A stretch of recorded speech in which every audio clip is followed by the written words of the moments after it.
Good afternoon. Welcome to the EL Civics Network meeting for California. I'm Lori Howard, CASAS Program Specialist Coordinator, specializing in EL Civics.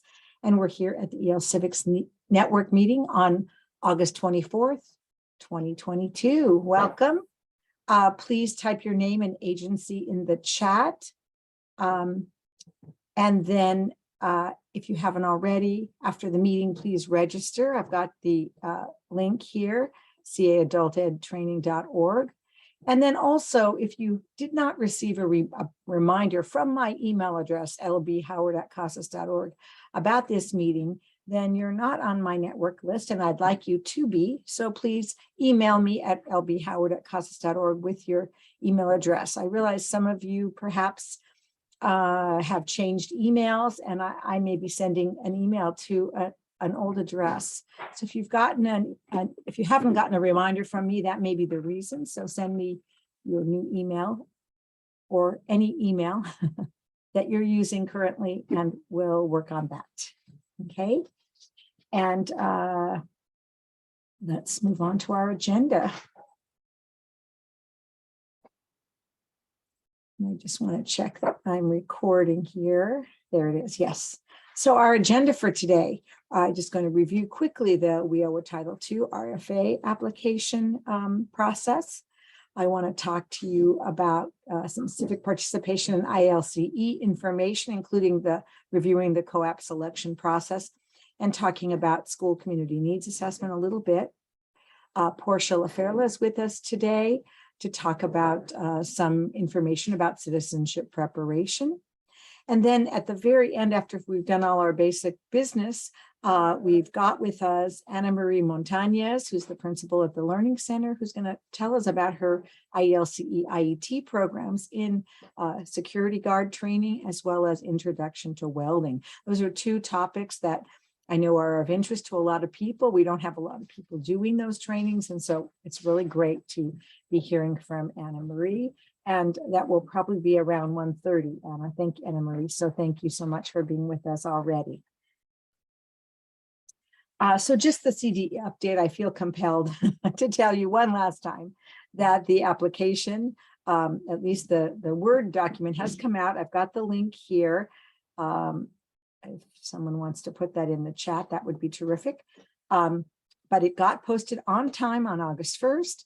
It is the Word document. In September, the electronic document will come out. So you should be preparing all of your information now and then be ready in September when it comes out. They think September 1st or soon after, you'll be able to transfer your information to the electronic document. And then it'll be due mid-September. Then if your agency has demonstrated effectiveness, the RFA will open on November 1st for those who have demonstrated that.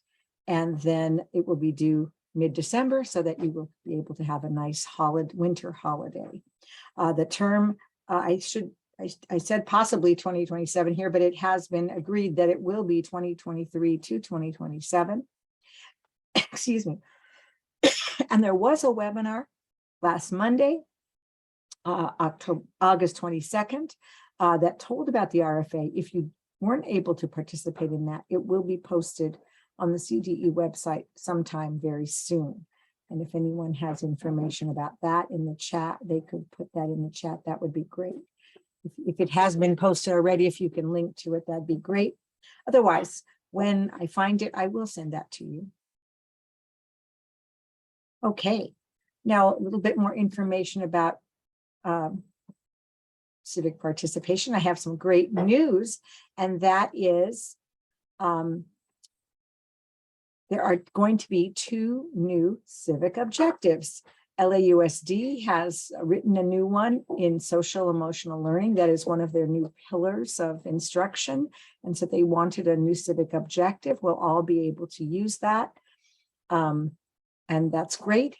Also, we're hoping that Norwalk La Mirada will write a new training civic objective and COAAP in custodial technician. So we know a number of you are using that, and we would love it we would love to have those both civic objectives and COAAPs. And below here to say there are four new COAAPs again that will be posted, and I'll let you know when they are. Again, 55.1, which will be related to the new civic objective, 76.1, which will be related to the new custodial technician objective, and then 2 other ones related to civic objectives. We already have 71.1 pharmacy technician. Huntington Beach Adult School is developing that one to go with their pharmacy tech program. I just want to inform you that we did update 30.4, which has been used in the past for pharmacy technician, to make it good for either the pharmacy tech or the customer, so both groups can use it. But this one will be very specific to pharmacy tech, and so we're really excited to have the new 71.4. Again, they're not out yet, but when they are, we'll let you know. Very soon also, 3.3, Mount Diablo is working on an entrepreneurship COAAP related to the old 3.2, but updated and adding beginning low to beginning high students, which were not included previously. So that should be ready in the fall.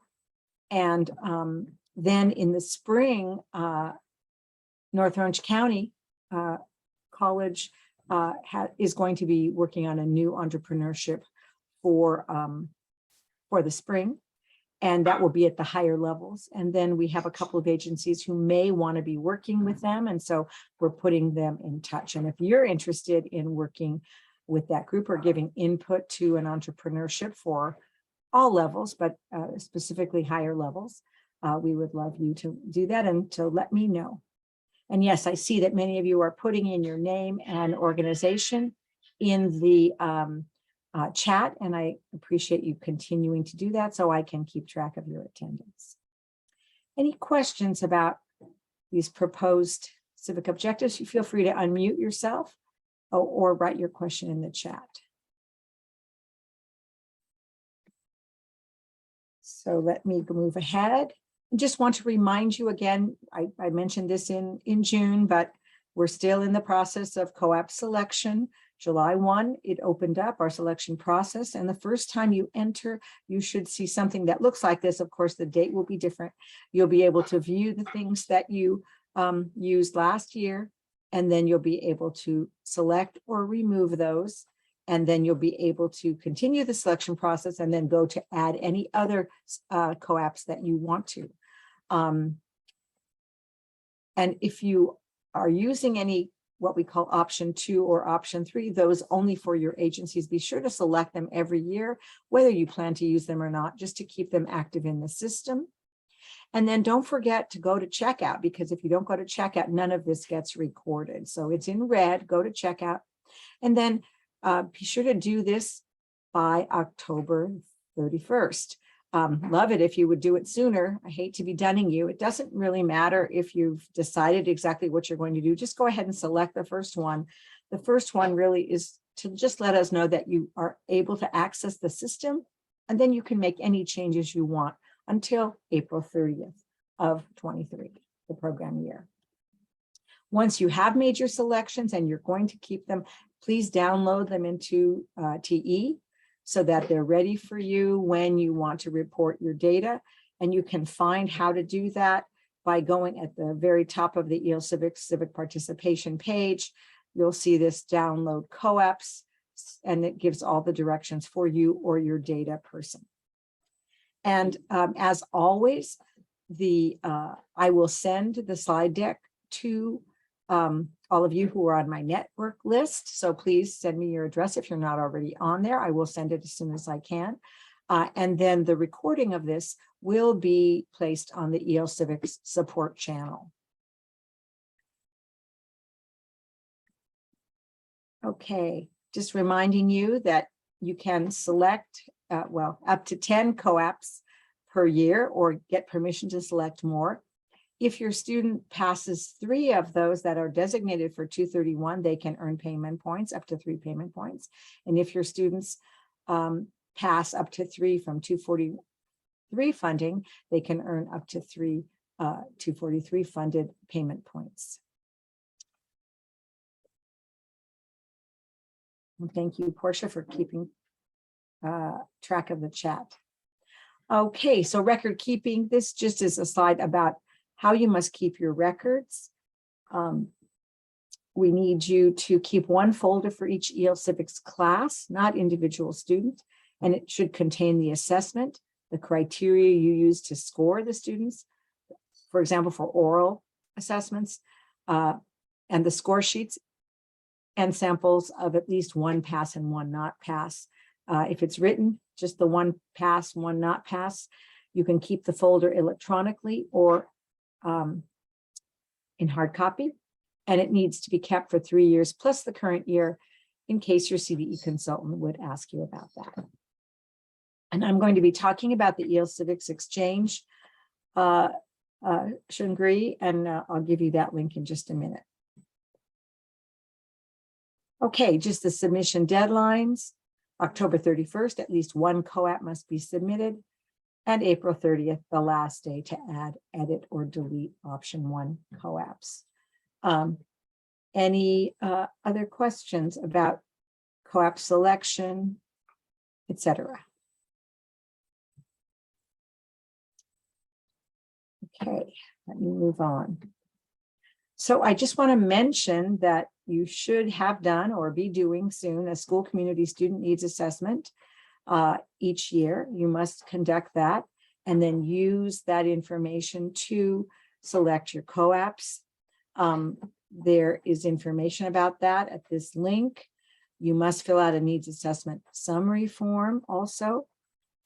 And then I'm going to be, I was trying to see what I had written this a while ago. I'm doing a webinar this Friday called The Hows and Whys of EL Civics Needs Assessment. And I'm going to post it on the EL Civics website when I'm done with that. But also, I don't know if I put this slide here, maybe I didn't. I'm going to give you the information how you can access that webinar live. Okay. These needs assessment slides suggest that you should do a general needs assessment if you have 231 civic participation students.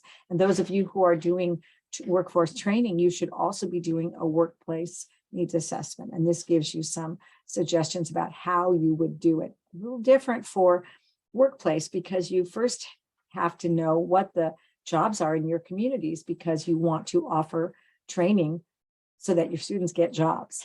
So you first survey the community for job opportunities. You decide which job training your agency or a partner agency can offer. And then discussing it with your CTE and ESL teachers, how you can do that training. Once you've done all of those pre-activities, then you do the needs assessment based on what you're able to offer. And then follow in the same way of how to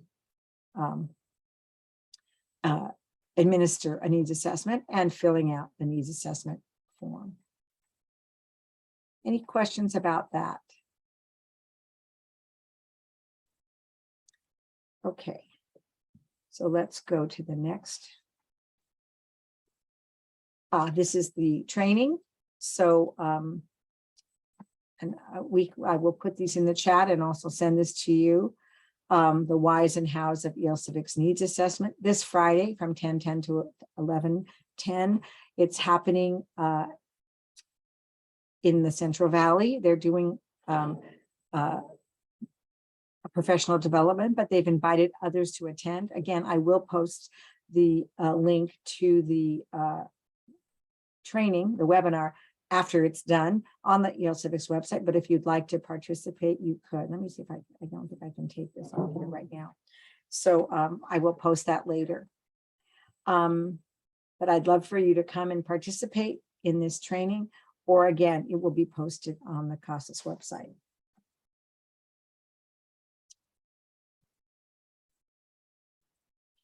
And Portia's answering questions. Thank you so much. And please, if you haven't already, put your name and agency in the chat.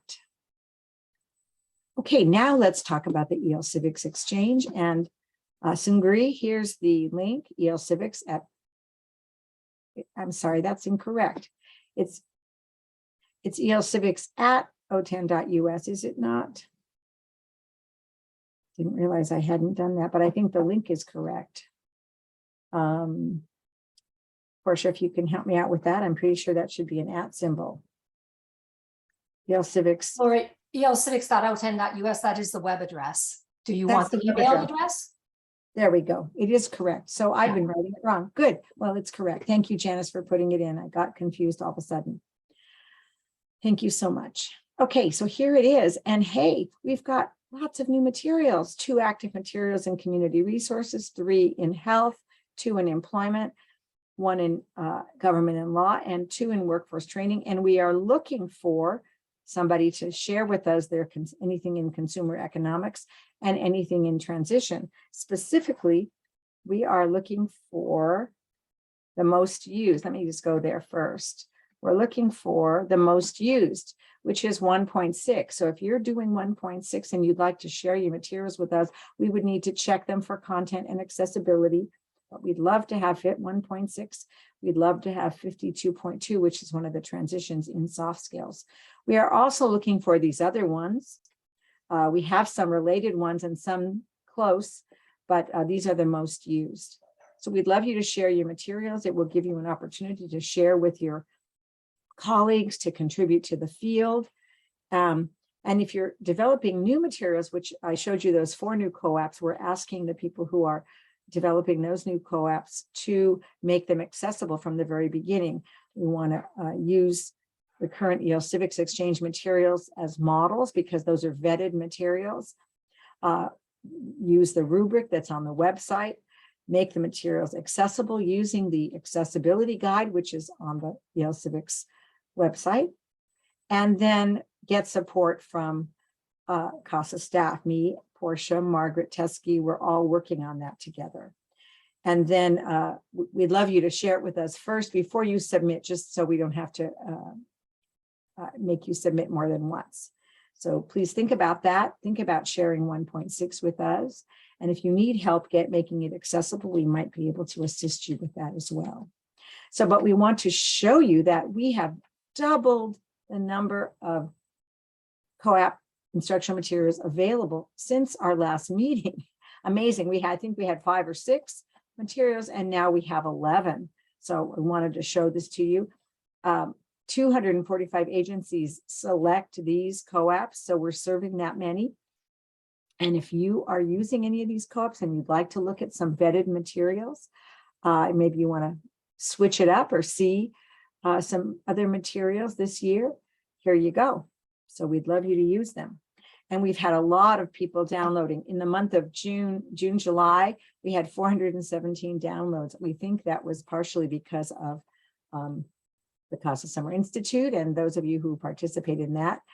From July 15th to August 15th, there were 294 downloads. And then a week later, 100 more downloads happened. So I didn't even put that on here, but we've been having a lot of action because of the start of school. Again, this too, March 21st to August 15th, we had 1,306. And then a week later, another 1,000. So we've had a lot of people downloading materials. And until the 15th, we had 5,000 visits. I wasn't able to update that, but it seemingly doubled. I hope these statistics are right. They doubled in 1 month. I think we had more like 2,500 last time we talked, and now there's been 5,000 visits. So please go visit, download the materials, use the materials, and then let us know how they worked for you. Any questions about the Civics Exchange, or Portia or anyone else like to add anything? And thank you for those of you who are putting in your name and agency. Did I hear somebody unmute? I unmuted Lori. It's Portia. Yes. Did you want to remind them, Lori, about the search function and how they can search for just one thing using keywords? For example, if they want an employment application, you don't have to look at an entire COAAP. Yeah, why don't I try to go there? Hold on 1 second. Thank you for mentioning that. And I think it's better to see it. So we'll just do that. And I will put in the right address. There we go. I guess I have it and I'm going to share in just a second. I have it automatically on my, so I never think about what the address is. Here it is. Okay, so here's the website. Hopefully you can all see it. I need to undo this. We can, Lori. And then we're going to go down, and here it is. And what Portia's talking about is we do allow you to search for the number, but you might just want to search for a content word, because it's possible that there might be different COAAPs that might relate. So even though you might be doing 33.9, you might want to just search employment and see that 33.2 might have some of the things that you need, or 33.7. So don't limit yourself only by putting in the number in the search. And Portia, did you want to say something else about that? No, I just that there are multiple ways of searching, and you might not want an entire COAAP. You might just want one kind of activity or something. And so by using those keywords, you should be able to find things pretty easily. Right. So for example, write an email. Maybe there are a lot of different tasks that have email. So even though this is not in, well, there were emails both in the community resources and in the employment competency area. You might just want to use it, in a different way. So feel free to put in keywords, and you will find different things that might be accessible to you that may or may not relate to the COAAP you're looking at. Because very often tasks are repeated throughout the civic objectives. Thank you for mentioning that, Portia. And we so hope that you will be soon using the IELTS Civics Exchange. Okie dokie, let's move on. Are ready? Oh, I just want to mention again that the social justice resources are available to you as we start school. The CASA staff just got reminded that it is a priority of the California Department of Education that equity and inclusion are parts of our work environment, our school environment, our instructional materials. And so we want to offer this resource to you again. It is usable for ESL, ABE, and ASE students. It was developed through a collaboration with CASAS, CAPE, and CalPro. And you can just go to this link, or this one right here, and you can see it. And we have, let's see if I can share that.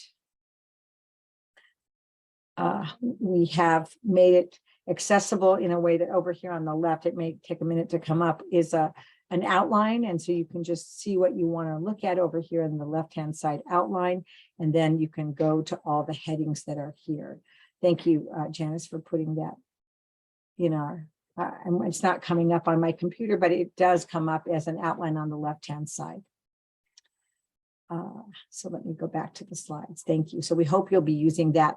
It's great for agencies, for educators in general, and for students. There's resources to help you implement and work on social justice, equity, inclusion in your classroom, in your agency. Also wanted to mention that we do have a small business entrepreneurship work group. As I mentioned, Maren Anton at Mount Diablo is creating materials for beginning low levels, 30.3, and Carla Frisler and Karina Lopez are working on the higher level. I mentioned this to you before.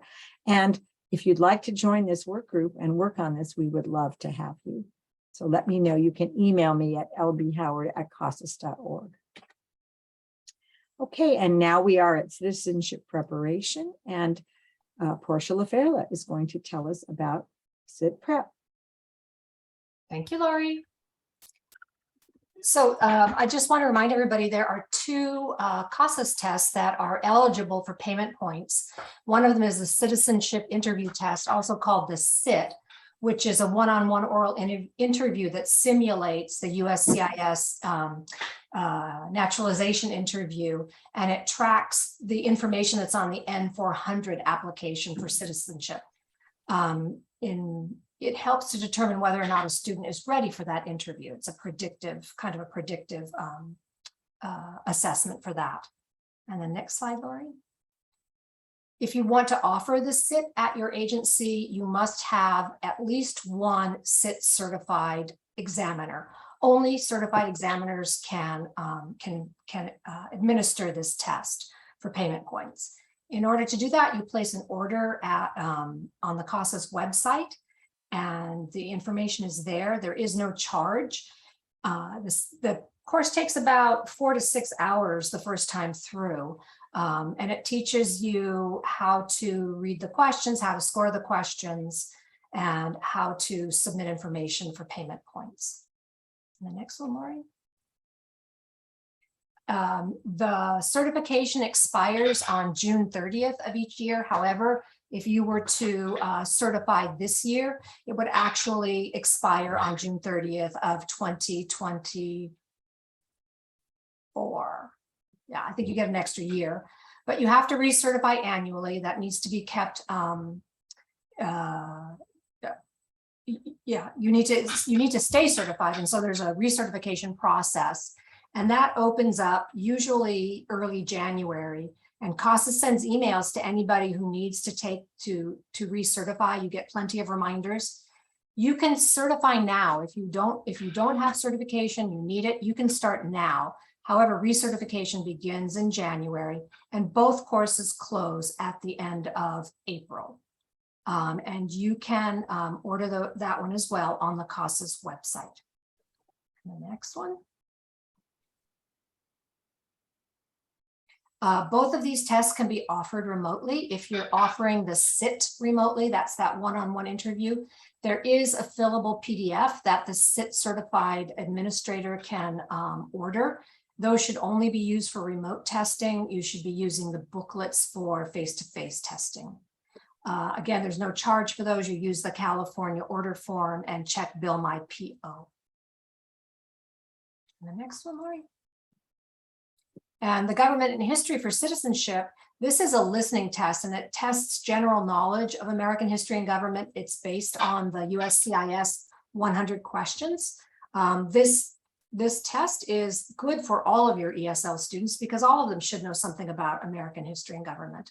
And there are ways of doing this. If you want to do it and collect payment points, you can send an email to sit@casas.org, or you can watch the videos that are on our YouTube website.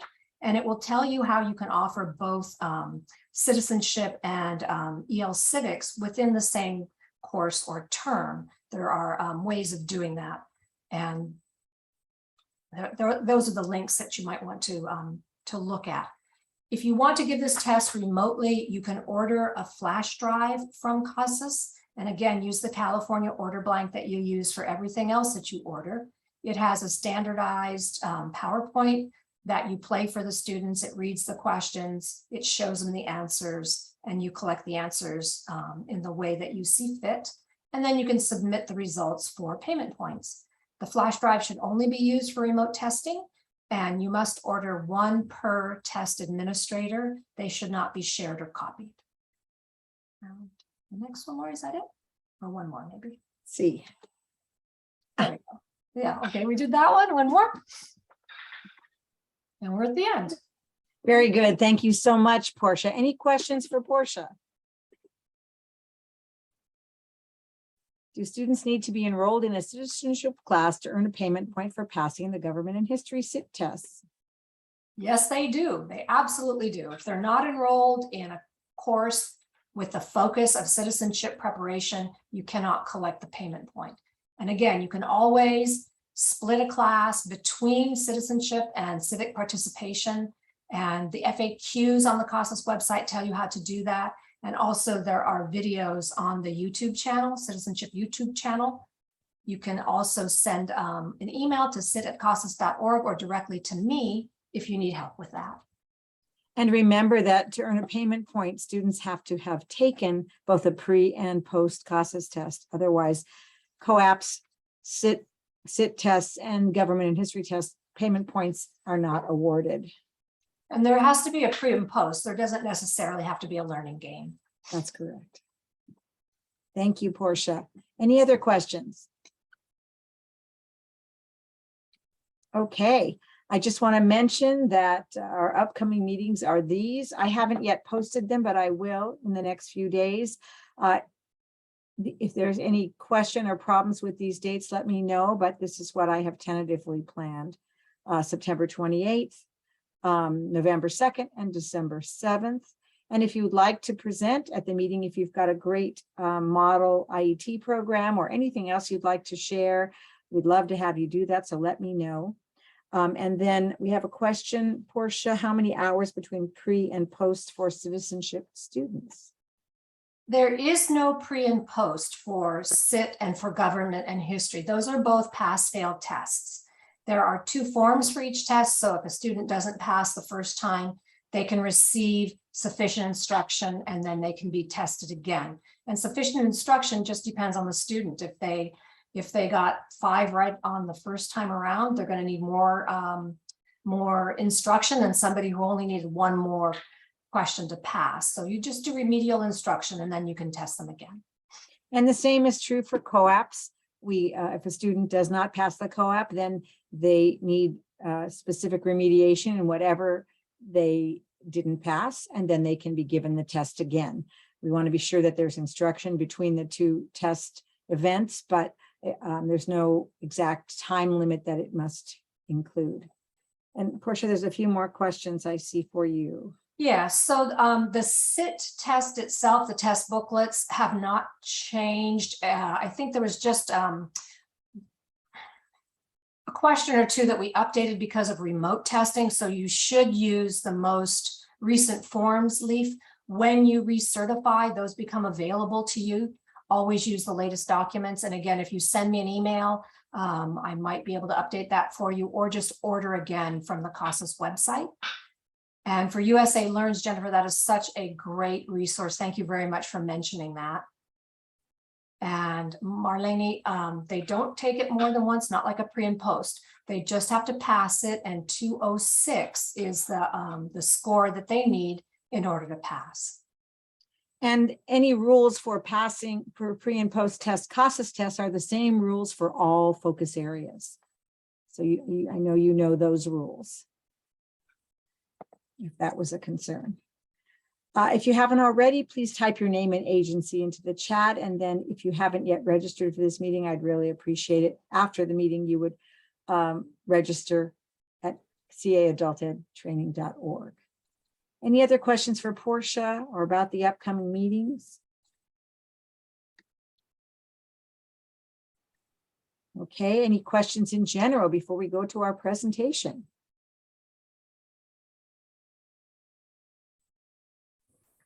Lori, I have a question. Sure. This is Yuri Betancourt from Santa Ana College. And I did email you yesterday asking you about synchronous versus asynchronous classes. So you responded by saying that written tasks assessments have to be monitored. When you say monitor, because I've read the guidelines for remote testing, what if the class doesn't meet face-to-face online? How do we monitor those students who are asked to do a written task assessment when there's no face-to-face, either on-site or off-site or online? So it's a completely distance learning class? Yes, and we're using Canvas as a tool for students to turn in any work. So that was part of my question, was how could we incorporate? Right. So according to the rules, you would have to, have a meeting time where the one time for the assessment, the students would meet synchronously with you. Okay, so even for a written task, they need to be observed doing the writing task. Correct. I mean, that is how the rules are written. Okay. I can, bring that question up to the remote assessment team and see if there's any adjustment that can be made, but that is the current rule, that written assessments, oral assessments need to be done by being monitored, because as I mentioned in the email to you, they are high stakes. And so we have no way of knowing whether the student, him or herself or themselves, actually completed the assessment unless it's monitored, and that's Yeah, why. I understand. I just wanted to clarify because Yeah. the So I hours are can't- adding up. So, Yeah, you I know, can't imagine that would be changed, but you yeah. know, I will bring it up to the team to mention it. All right.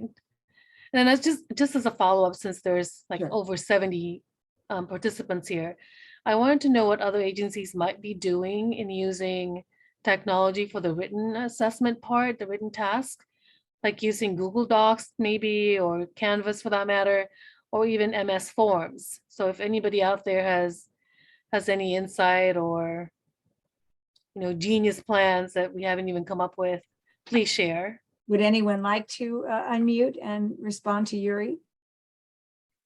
What was anything for online learning, or do we? No, for online assessment, written assessment, and how you monitor the students, I guess.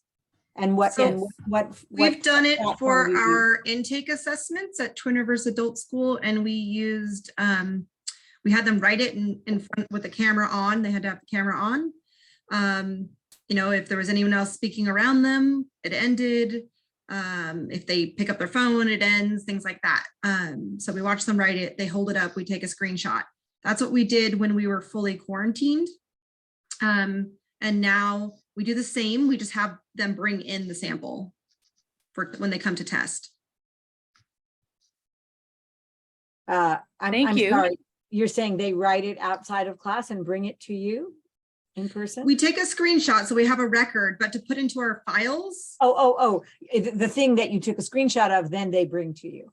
Yeah, but we have I that, get it. they're required to have their camera and speaker on the whole time. So we've done it for our intake oral and written assessments. And who's speaking?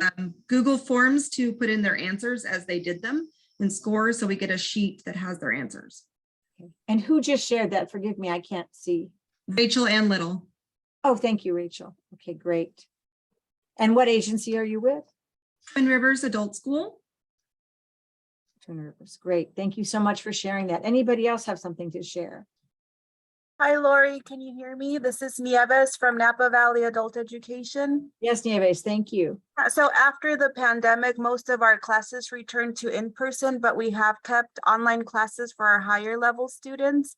And we actually require them to come on campus to take the assessments, even though they're, you know, in class remotely, we ask them to come in. Thank you. Anyone else? Lori, this is Stephanie from Torrance Adult School.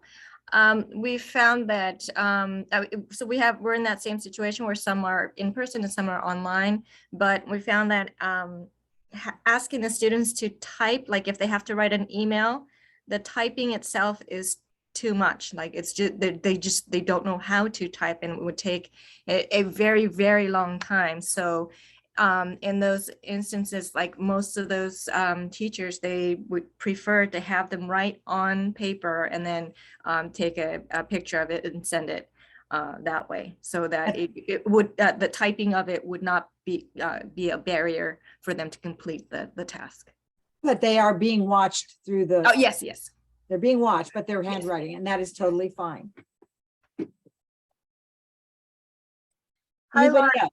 Yeah, this is Nieves again from Napa Valley Adult Ed. So just regarding the issue with, you know, students not having keyboarding skills, we do ask our students to open or to create typing.com accounts. These are free. They can just go to typing.com and create an account, and, you know, throughout the semester, they practice their typing skills because it is difficult for them to do computer assessments when they're not familiar with the keyboard. And that is a skill that we would hope our students would learn, right? That they need that for everyday life. So that's great. Thank you so much. Very good. Yuri, you've gotten some great ideas. Thank you, Nieves. Thank you, Rachel. Thank you, Stephanie. This is what this meeting is for, to network and share what you're doing. Really appreciate it. Would anyone else like to share before we move to our presenter? Thank you so much. Well, we are thrilled to have Annamarie Montañez, principal of the Learning Center, and we have her email address here on the slide. And I'm going to stop sharing and allow you to share, Annamarie. I'm so glad you're here with us today. And let me Let me just, there it is, the stop share. Good to see you. Nice to see you too. Let me see. Here we go.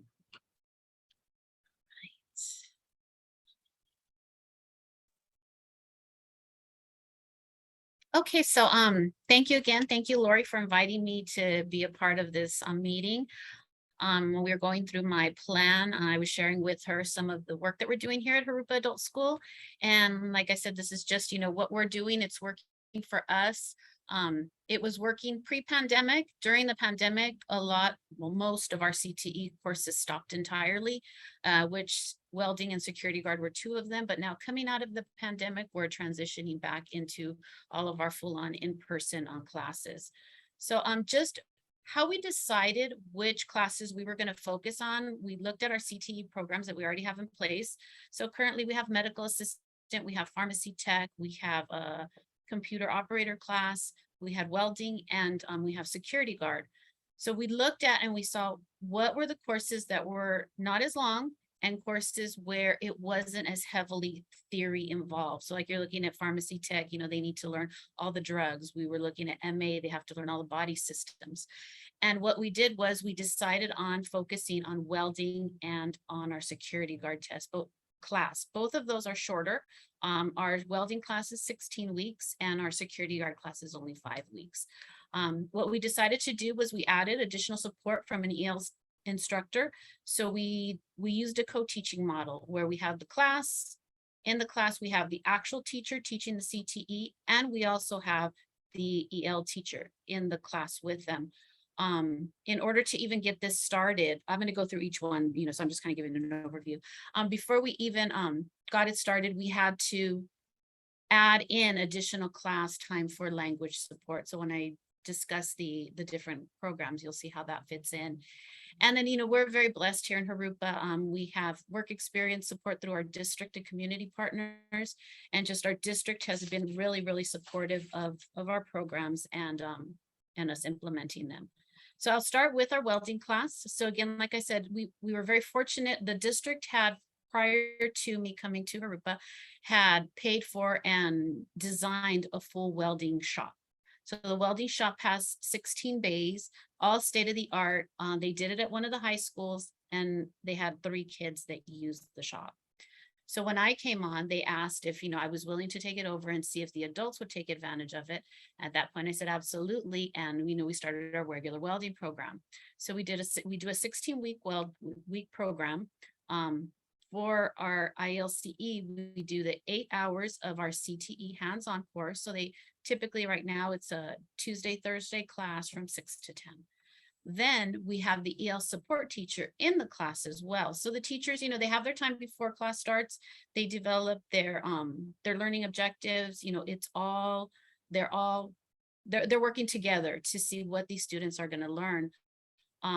They work together in the class. We have our EL teacher that goes and supports the students if they're working individually in the bay and they need help with understanding what the process is, understanding what the vocabulary is. But we use a different site, not at our main site. We use the high school, and they have access to a classroom where if they see that the students need help, they can pull them out, take them into a classroom and provide that extra support there. An advantage of our program, we're articulated with Mount SAC. So once our students finish, they can move on there. And Mount SAC is not part of our consortia. However, our CCD is part of our consortia. So what we do is we coordinate field trips. So they have a more extensive welding program there where they can get certifications. So at a point in the middle of the class, we set up a field trip where they go over to RCC, they see their program, they see what they offer, they explain to them what all the certifications look like and how they continue on there. When we started reaching out to our ESL students, we really looked at focusing on level 3 and up. So that's really where, we found we've had the most success with our students. And then also for this class, we charge $140 for the equipment. So they get a bag that has like $400 worth of, their gloves, their mask, their, jacket, everything that they need. If they can't afford that, we provide all of that for them to use while they are in the class. So that has helped too, to eliminate that barrier of, the expense of starting a class like that.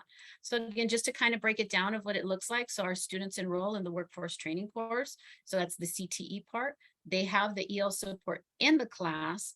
And then these students, like I said, the students that are ESL students, they are also enrolled in your traditional ESL class where they get added support there in that class. Like I said, when we looked at the co-teaching model, we allow the teachers time, before the beginning of the class, during the sessions, they have planning time incorporated in that where they meet together to make sure that they have the single set of learning objectives. Like I said, the teachers are in the same class or in the shop as in the welding class. We have additional instructional time. So the students so not only are they in, for example, they're in the welding class, they meet Tuesday, Thursday, 6 to 10. Then they have an additional Friday, 6 to 8. We were doing it online. We're going to go back to in person where they meet to have additional support. That is the in-person part, with also supplemental asynchronous work in that.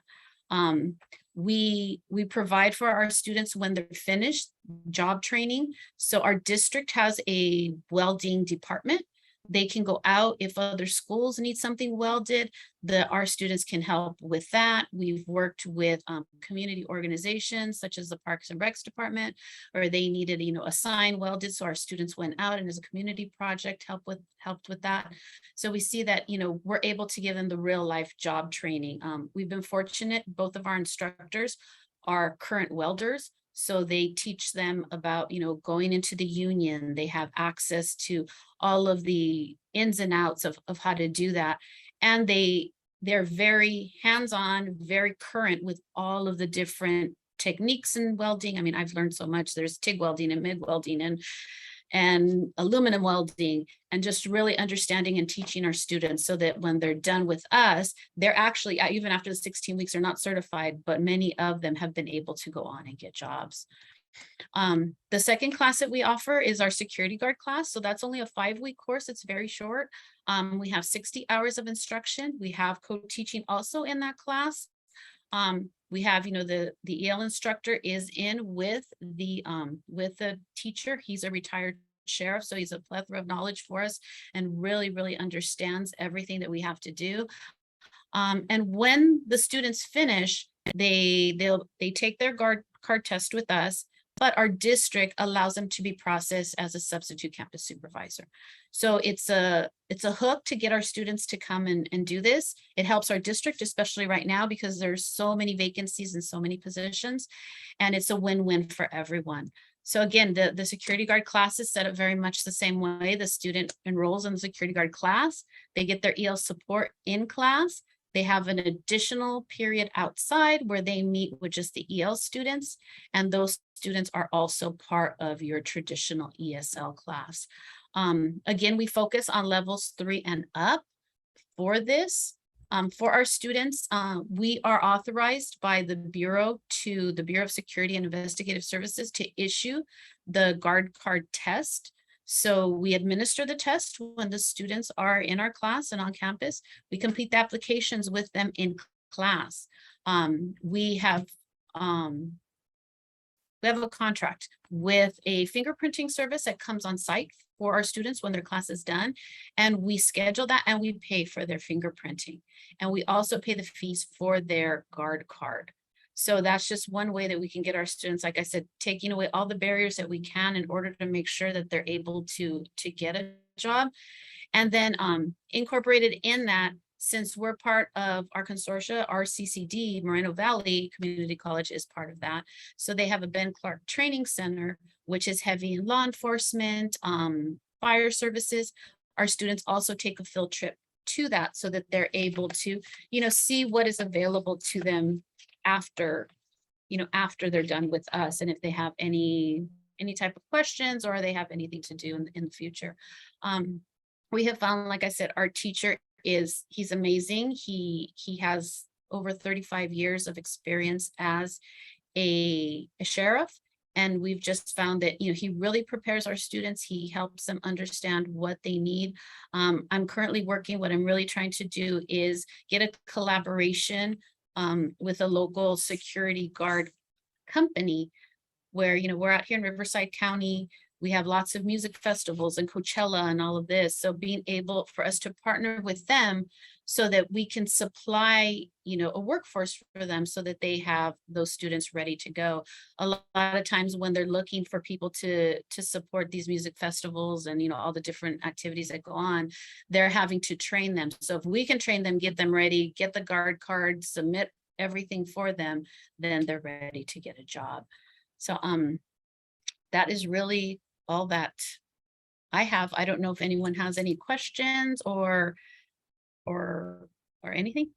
Thank you, Annamarie. We have some questions in the Okay. chat, and I'll go ahead and read them to you. I didn't want to Okay. interrupt you. So the first one was, did you get a grant for the supplies of the welding students? You talked about paying for their equipment if they couldn't afford it. So I guess they're asking, how do you pay for that? Well, for their equipment for the welding class, we lend it to them so that they do not keep when they're here. So we've purchased all the equipment with either COAAP funds. We have extra funds that our district has given us. We have funds from fees that are, not as restrictive, where we're able to utilize that to help pay for that equipment for our students. And like I said, it was amazing. We didn't have to do the initial investment in the welding shop, which was huge for us, because I know our district spent, well over, a couple $1 million to get it in place. So we were able to add. So, whereas they had, for those of you who know, they have MIG and TIG, and, we've added plasma cutters, and we've added just a lot of other things to help supplement. So our students are really prepared when they leave. And a lot of times they'll come in and they'll say, I want to learn how to do this specific process. And thankfully now we've been able to provide those machines, the equipment, all the supplies are very expensive, and post-COVID, they've gotten ridiculous in terms of, buying the metal and everything for them to practice on. But, we see that our students need it, our community needs it, and they're really taking advantage of it. And my question to you was, what can they get a job after this intro course, or what's the next step for them? So, they're not certified when they finish with us. We have the articulation with Mount SAC, and we also have the collaboration with RCC. So if they want to go on and get certified through the, I believe it's American Welding Society, they can. However, a lot of them learn enough to where they can work in a local shop. So we have had, individuals come by, they see the shop open at night. They'll be like, hey, I own a welding shop down the street. Can you supply someone to come and, maybe get an employee for me? And like I said, our instructors, we've been very blessed that they've had lots of connections to where the instructors give them great advice on where they can get jobs. So even if they're not certified, they can start working in welding and then work their way up. That's terrific. Absolutely. Absolutely. Great. So Sabrina asked, was it difficult to find an ESL instructor to work from 6 to 10 p.m. for your welding program? Honestly, it really wasn't. And I was fortunate that, the two that we've used, they both have kind of, construction welding experience. So it was a nice fit. I was very concerned about that at first. We have people that are, highly ESL and academic who don't, the CTE. So finding those personalities, that was something that I had to take into account. So, in looking at my staff and just really getting a good match, because I know, and my welding teachers are special guys, and they're, working guys, and just finding the personality match wasn't that difficult. Like I said, I guess we were blessed that we were able to find someone who was willing to. And yeah, I think it's, I've heard that from a lot of administrators that, there are certain teachers who want to learn this. It's a steep learning curve, but it's exciting to learn a trade like this. In a sense, the ESL teacher is learning the trade along with the student, in a sense. Exactly. And I had never been in a welding shop before we opened the shop. And it's so exciting for me to go in, you see the sparks flying and all this kind of stuff. And it really is it's a cool thing to just even to be around. Sure. Okay. So Sabrina also asked, how did your program decide to implement a welding program? I think you mentioned that you were given this classroom. It says, how did you get the data supporting the need for this program in your community? So we looked at the labor market and, really seeing where the different areas were, and welding was one of them, where, it's a fast growing area. There are lots and lots of jobs. When you look at all the construction that's going up, everything starts from the basis of, the welding. So like I said, our instructors, one of them, he'd be in LA working, we worked at SoFi, and he did all this stuff. So he was able, to really bring the students that perspective and that lens. So they really, got a good understanding of what it takes. It's not an easy job, and it could be 100 degrees and you're outside welding in the heat. And, that's the reality of it. But, thankfully our teachers are still, working in that field. So they provide them with so much information. And Rhonda asked, does your welding instructor have a CTE credential? Yes. Yeah, they both do. Yeah. Yeah, So that's another hard sell. It is, especially for someone who doesn't want to do it, but, providing support and like, however I can help you, I'm willing to help as well, because, I know it's sometimes a heavy lift, especially, they have their regular job, they're teaching in the evening, and then to add this to their plate, and it's an expense, that's not always the easiest thing to convince someone to do. But, I've been fortunate, like I said, both of my instructors are, relatively young, and they're looking at retirement. They're like, my body can't handle welding the rest of my life. So what am I going to do later on? So it's kind of like their little safety net of what they plan on doing later on. And just to say, our training teachers must be have a CT credential. And we talked earlier in the year about an ESL teacher. Was it Elisa Takeuchi? I think it was, who got her CTE credential based a lot on her experience in the area, which I think was technology. So I think our welding instructor, someone who is a welder, can fairly easily get a CTE credential. Of course, there is an expense, etc. Thank you so much. And Catherine asked, which COAAP do you pair with the welding program? We use 36, so we do the safety. So that's huge, especially in welding. Safety is such a huge part of, they can go blind if they don't put their mask on correctly. They can burn themselves. There's so much, they can cut their fingers off. So that we actually use for both. We use safety as well for the security guard, because that's another one where they have to be safe if they're, they learn how to handcuff. So they learn a lot of different, physical things that they may not necessarily do, but since our instructor has so much knowledge in that, he adds that to the course. Thank you. So that's the perfect one for both, as you say, for both of these. And I love that you have this in your community. I think everybody probably has welding needs, but I love that you connected the security guard to Coachella and other concert venues. I mean, that's just so perfect. For you to be doing security guard and knowing that there are jobs in your community, as I talked about earlier with the needs assessment. There's no point offering job training that there's no jobs. Exactly. So and I'm happy too that with the security guard, it's kind of like a precursor for our district. All of us know that there are these, vacancies everywhere. And, I can say, if you do this class, my district will hire you as a sub. So that's kind of like another. And that is great too. And we've seen that in childcare. We've seen that in teaching assistant training. So yes, look to your own district where there are jobs needed and train for that. Well, it sounds like Jurupa is doing a great job. You're doing a great job, and you've done a great presentation for us. Thank you so much. Any last questions for Annamarie?